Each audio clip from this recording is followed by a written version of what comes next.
Eu vou fazer uma apresentação da norma de atenção humanizada ao recém-nascido, né? Vocês já entenderam o contexto onde essa norma está inserida. Hoje, o método Canguru é um dos 10 passos da estratégia Palinel, como a Maria colocou, e ao longo de todo o curso, tudo que nós vamos abordar agora, vocês vão aprofundar. Então, é como uma apresentação para vocês dos conteúdos que vão surgir ao longo do curso, e eu vou fazer isso em meia hora, e às 18 horas nós encerramos esse nosso momento. O próximo.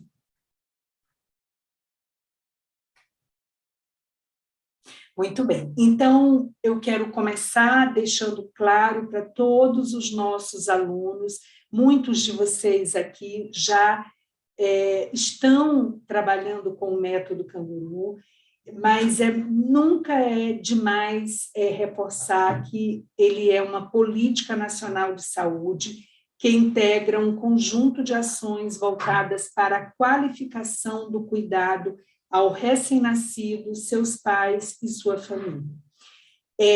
Essa portaria, ela foi primeiro implantada no ano 2000, ela foi revisitada e republicada em 2007, acabou de ser revisada e será publicada provavelmente uma nova versão da portaria nos próximos meses. Muito bem. O Canguru, a grande maioria de vocês sabe, ele vem de uma ideia inicial de 2 pediatras colombianos e, a partir dessa ideia, o cuidado Canguru foi sendo avaliado, modificado e disseminado, e hoje ele é utilizado no mundo inteiro com aplicação variada em finalidades diversas. É muito importante a gente saber que diferentes países fazem diferentes usos do método Canguru, mas hoje, mesmo aqueles países que já resolveram todos os problemas de qualificação do cuidado, entendem o método Canguru como parte da atenção neonatal. E no Brasil, né, como é que a gente utiliza o método Canguru? O que se sabe sobre a história do método Canguru no Brasil? Eu indico que todos os alunos do curso acessem esse livro, ele é disponibilizado na internet, Método Canguru no Brasil, 15 anos de política pública. Ele foi escrito quando a política fez 15 anos, hoje nós já temos 20 anos, né, quase 21 anos de política, mas é um livro que traz a história do método Canguru no Brasil e seria bastante interessante que vocês pudessem acessar. É muito importante a gente pensar que aqui no Brasil nós trabalhamos com pilares. O método Canguru tem alguns pilares. O primeiro, contato pele-a-pele precoce. Essa é uma questão muito interessante, vai ser abordada em muitos momentos do curso. O mundo hoje está extremamente atento para isso. Quanto mais precoce o início da posição Canguru, maiores os benefícios. Esse vai ser o tema do Encontro Mundial do Método Canguru, que vai acontecer em novembro, na cidade de Madrid, e várias sociedades de pediatria do mundo já estão interessadas e estudando cada vez mais isso. Acolhimento ao recém-nascido, seus pais e sua família é um outro pilar fundamental, e vocês vão ter muitos momentos de discussão. Cuidados individualizados com enfoque na posturação e no controle da dor. Esperamos fortemente que nossos alunos, ao final do curso, tenham muita clareza de como trabalhar de forma prática essas questões nas suas unidades. Apoio à amamentação é uma base fundamental do método Canguru. Cuidados com o ambiente, isso vai ser discutido.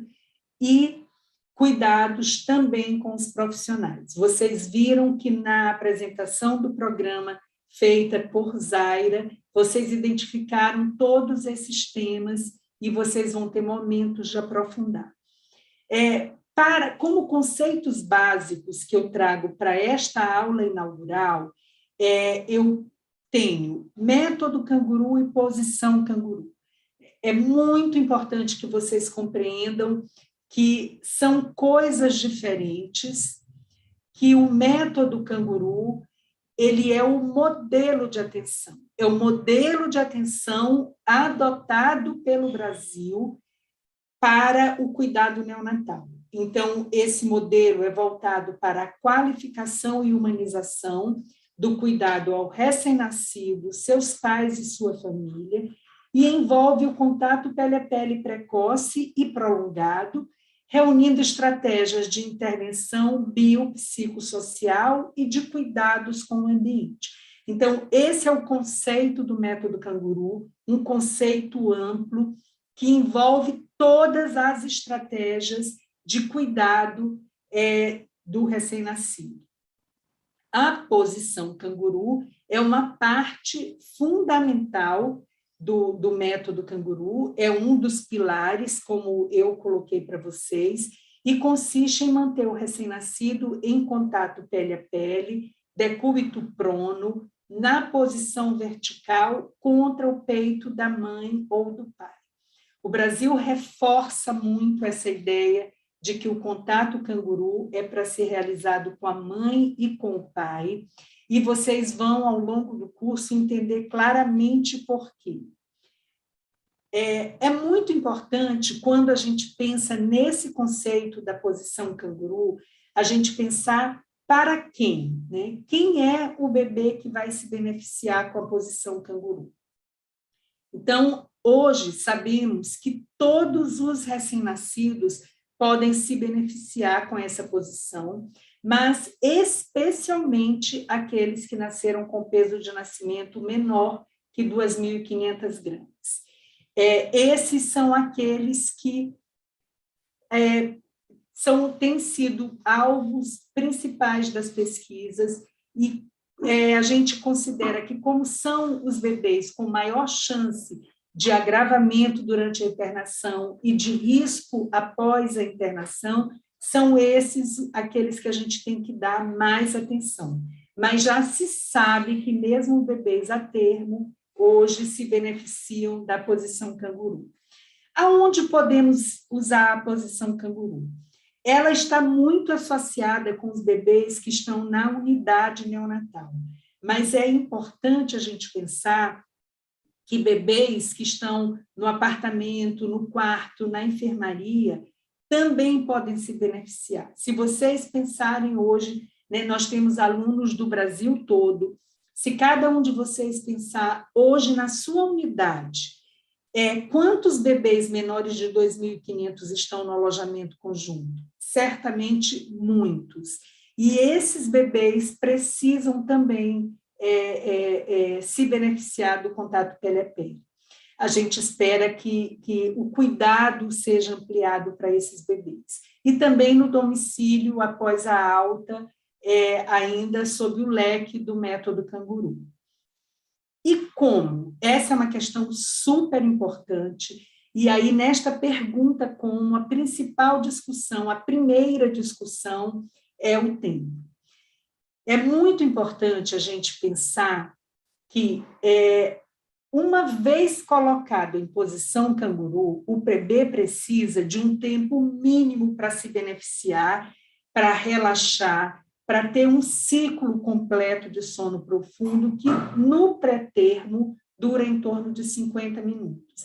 Então, nós recomendamos que o tempo de contato pele a pele nunca seja menor do que 1 hora cada vez que o bebê vá, mas recomendamos fortemente, hoje, baseado em uma evidência científica de trabalhos feitos por nossos centros de referência, que mostraram que, a partir de 3 horas de contato pele a pele diário, os benefícios se ampliam. Então, hoje, nós recomendamos nunca menos de 1 hora e sempre que possível, pelo menos 3 horas por dia. Com que frequência? Aí depende muito do bebê, depende muito da mãe, do pai. Um bebê grave, internado na UTIM, pode ser muito complicado ele ir mais de uma vez para a posição canguru por dia. Então, bebês mais instáveis, bebês mais graves, podem se beneficiar muito de 1 vez por dia. Bebês que já estão com a mãe na U5, na U5, a mãe pode optar por fazer canguru 1 vez pela manhã, à tarde, pode fazer à noite. Então, mas é muito importante a gente evitar colocar e tirar muito frequentemente. E uma outra questão é qual é a técnica da posição canguru. Nós temos uma publicação do Ministério da Saúde, que são as diretrizes para o método canguru na atenção hospitalar, e lá tem um capítulo dedicado à técnica, que varia se o bebê está em ventilação mecânica, se o bebê já está com a sua mãe na UCINTA. O importante é que precisa ser garantido o contato pele a pele, ou seja, não pode ter interposição de pano, nem de sutiã da mãe, nem de lençol, nem de roupa do bebê. É importante posturar a cabecinha para que ela fique, né, em contato a maior parte possível. Essa foto assim, é um bom exemplo. As mãos do bebê devem estar sem luvas e livres para tocar o colo da sua mãe. Se for um bebê muito pequeno, como a área da cabeça fica uma área grande sem contato, como vocês veem nessa foto, é possível e pode ser necessário o uso de uma touca. Um outro conceito para trazer nessa primeira aula de vocês é o conceito de unidade neonatal. A gente trabalha muito em muitas maternidades do Brasil com lugares que, como se fossem setores interdependentes. A UTI, a unidade intermediária convencional e a unidade canguru. A portaria 930, que todos vocês vão ler e estudar, ela diz que a gente tem que trabalhar com o conceito de unidade neonatal, que é o local de internação do recém-nascido, de risco, com livre acesso e permanência do pai e da mãe, ou responsável pela criança e com uma coordenação única. Então, unidade neonatal é aquele lugar, ela envolve todos os setores de internação do recém-nascido.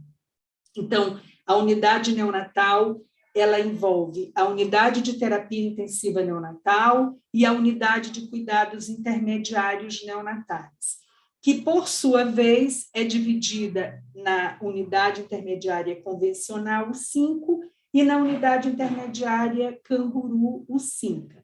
Então, quando a portaria diz que precisa de uma coordenação única, ela quer justamente romper com possíveis feudos ou unidades muito onde o chefe diga, não, essa aqui, esse pedaço, eu que cuido, eu que digo que o bebê que pode vir, o bebê que entra. Então, a portaria rompe com esse conceito e diz que é preciso uma coordenação única. E o método canguru, ele envolve todos esses setores, né? Muitas vezes a gente tem trabalhado muito com as nossas unidades de referência que dizem assim, fale com o pessoal do canguru. E a gente pergunta, quem é o pessoal do canguru? Todo mundo é pessoal do canguru. Numa unidade de referência, todos são do canguru. Então, a partir desses conceitos, é importante a gente pensar como aplicar o método canguru. E aí, no Brasil, o método canguru, ele se constitui numa linha de cuidado que Maria já trouxe muito bem, começa na atenção primária e termina na atenção primária. A gente tem que lembrar que a gravidez de risco, a gravidez ela começa o pré-natal na atenção primária, na identificação do risco, ela é encaminhada para um pré-natal especializado, e, em seguida, essa mulher pode internar, ter seu parto, né? O bebê nasce, vai para a internação neonatal, depois da alta ela volta para a atenção primária. Então, o método canguru começa no acompanhamento pré-natal na UBS. E toda a fase de internação, nós estamos aqui num curso voltado para os cuidados hospitalares, mas vocês viram na apresentação do curso que tem um módulo importantíssimo voltado para a alta. E muito do que se vai discutir nesse módulo é a articulação com a atenção primária para receber esse bebê.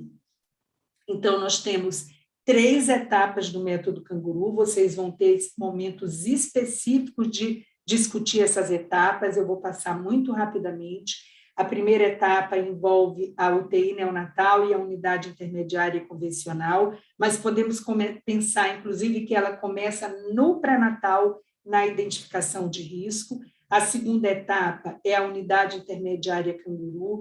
Essa é uma marca do modelo brasileiro e que a gente tem disseminado essa ideia para o mundo. E a terceira etapa é no domicílio, e envolve atenção compartilhada entre a equipe hospitalar e a atenção primária. Muito bem.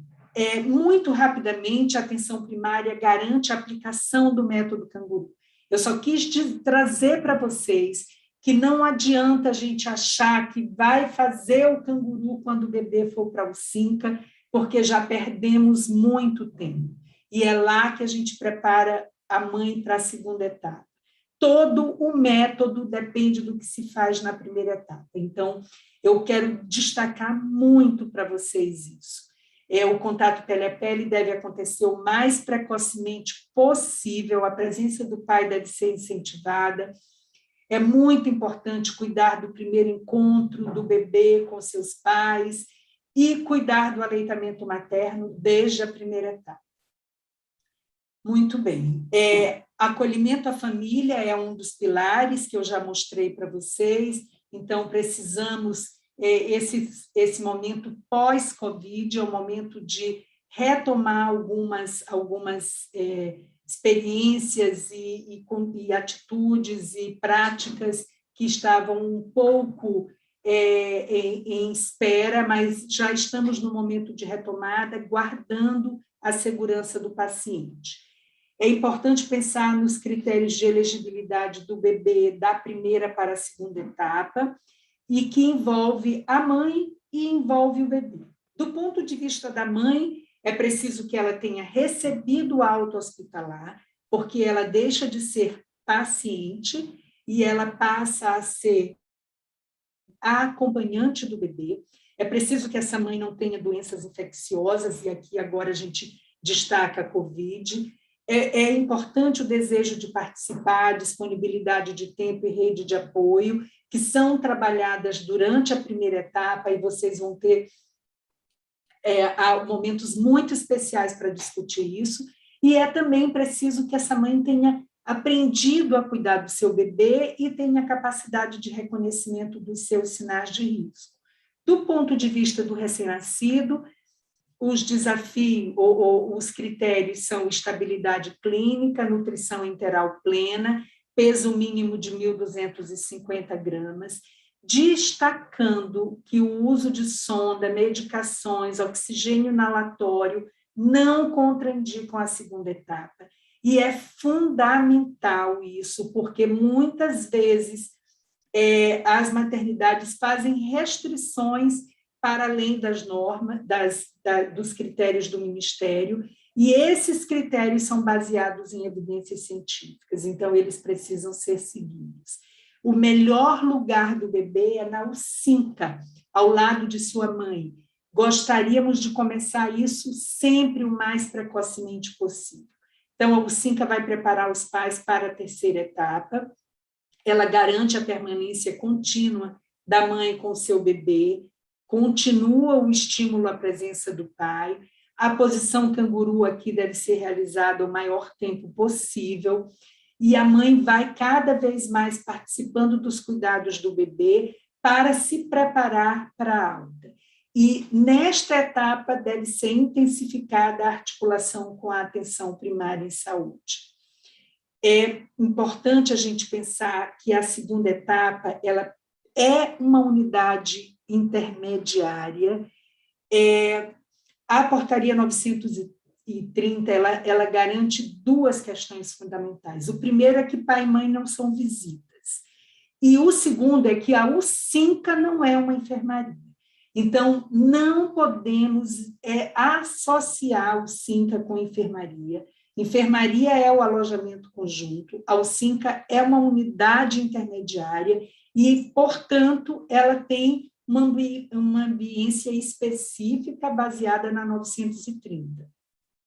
Então, ela precisa ter área e equipamentos de reanimação, incubadora para aqueles bebês que são menores e ainda precisam, quando não estão em contato pele a pele, camas e ou poltronas para as mães, cadeiras para os pais. É preciso uma área de refeição para as mães, fora do local de internação.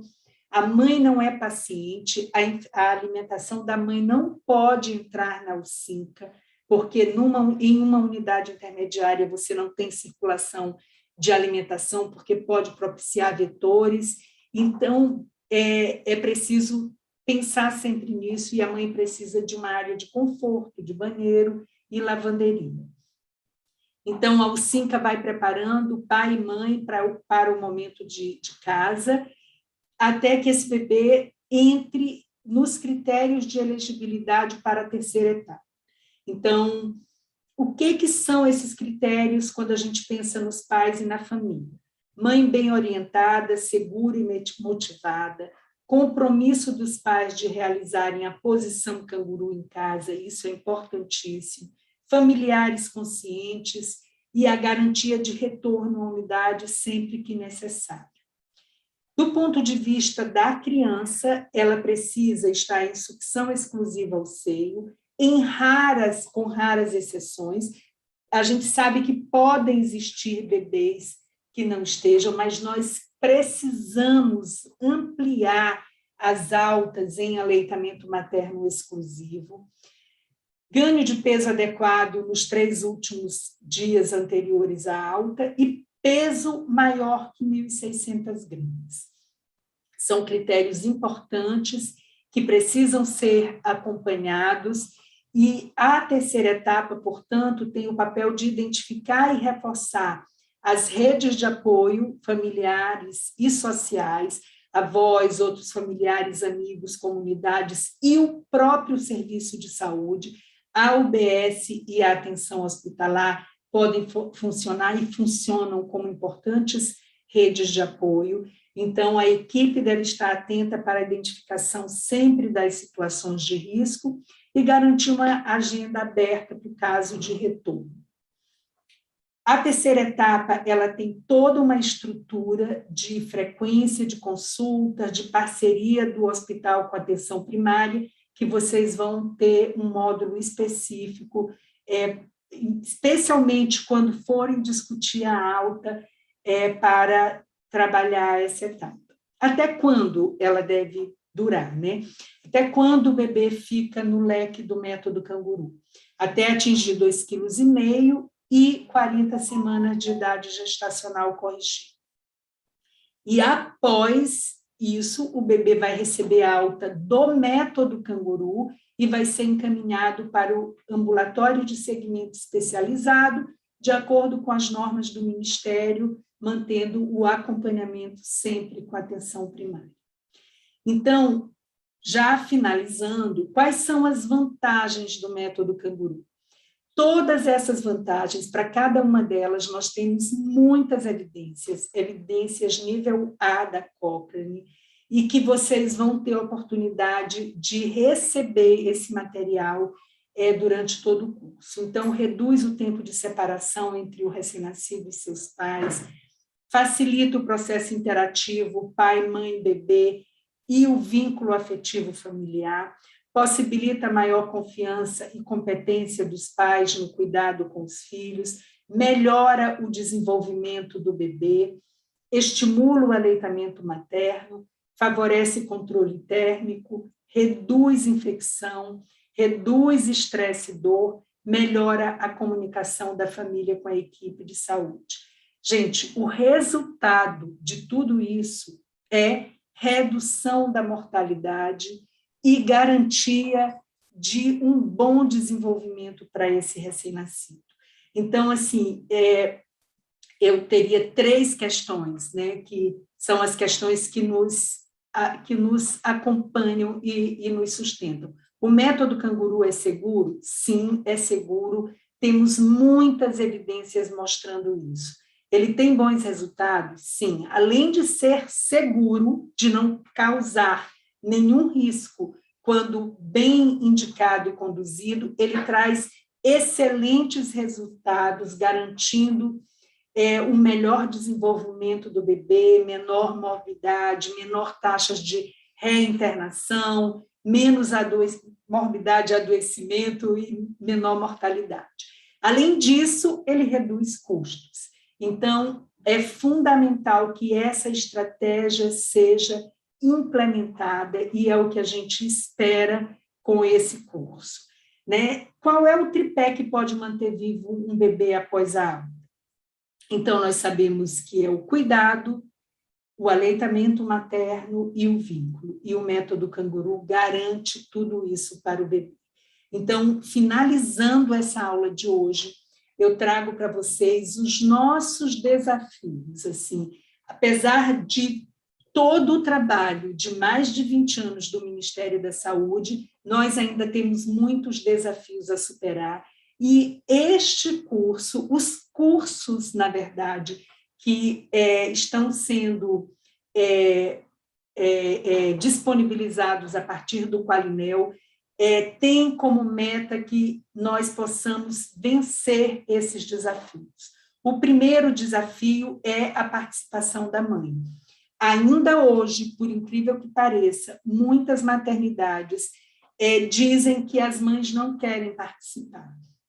Nós vamos discutir isso com os nossos alunos. Nós temos trabalhos recentes, alguns publicados, outros em fase de publicação, que mostram que muito da aceitação da mãe depende da equipe.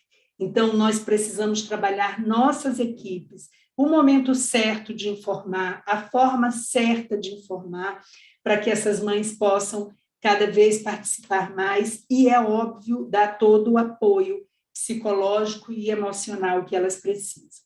Um outro desafio é o tempo de início da posição canguru. Temos uma pesquisa recente que mostra que a mediana do primeiro contato pele a pele na UTI, após a internação na unidade neonatal, é de 5 dias. Isso pode ser muito tarde. Muitos desses bebês já poderiam estar em contato pele a pele mais cedo. Eu lembro que uma das vantagens é reduzir infecção, e infecção hospitalar a partir de 48, 72 horas, e se o método canguru pode reduzir, eu tenho que colocar o bebê no primeiro contato com a mãe, para que ele tenha contato com bactérias comunitárias antes de bactérias hospitalares, antes que as hospitalares se instalem e desenvolvam infecção.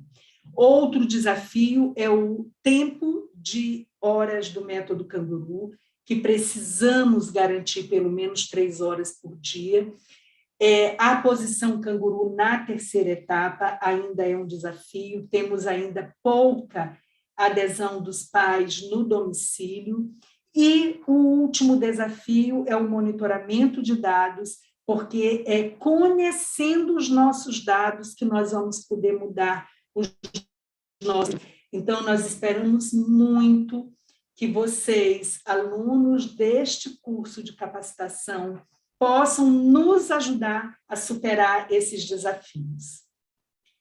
Então, era isso que nós queríamos trazer para vocês nessa primeira aula, e muito obrigada.